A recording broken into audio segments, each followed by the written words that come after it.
Well, we all know insurance rates are sky high in Florida. Now, industry insiders say people living here might not be able to get insurance at all. Night Team's Karen Hensel has more in tonight's installment of our special assignment report, Paradise Lost.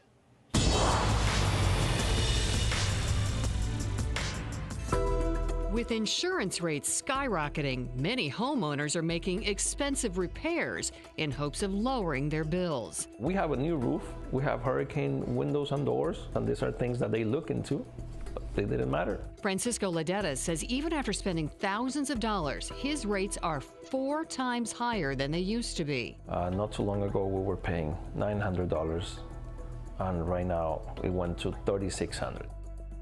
So it's a huge increase. Ronnie Macklett bought his home 2 years ago. He's afraid he'll have to move because he can't afford his premium, which jumped from $3,264 to $4,589. It's just getting to a place that we can't control. And one of the biggest reasons our rates are going up?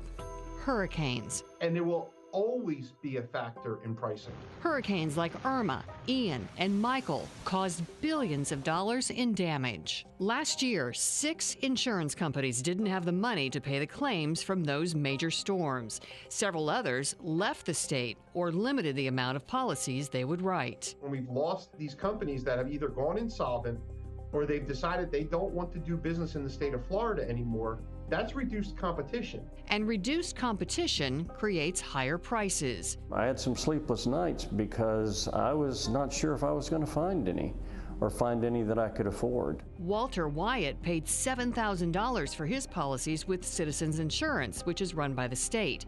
But after Citizens dropped him, he spent weeks trying to find a new company to insure him. I had everybody working for me and got quotes between $20,000 a year and $40,000 a year, which is just totally unaffordable. The last agent that I contacted was able to find me a policy. It still hurts. It's $15,158 a year. Policies written by Citizens are typically lower, but the company is dropping hundreds of thousands of homeowners so it can lower its financial risk.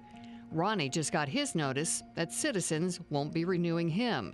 A private policy will cost him 20% more. We have been building our dreams so many years and working so hard to earn what we have today, and we would like to keep it that way, but I don't see that possible with these projections. Francisco is also wondering if leaving Florida is the only answer. What if we look into another state, something that is cheaper, that we have more options?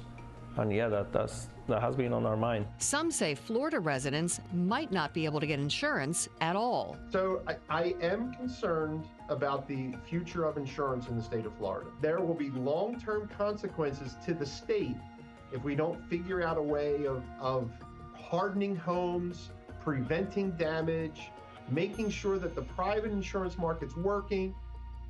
Homeowners aren't the only ones feeling the insurance squeeze. Tomorrow, we look at how insurance and other issues could be the beginning of the end for condo associations. Karen Hensel, 7 News.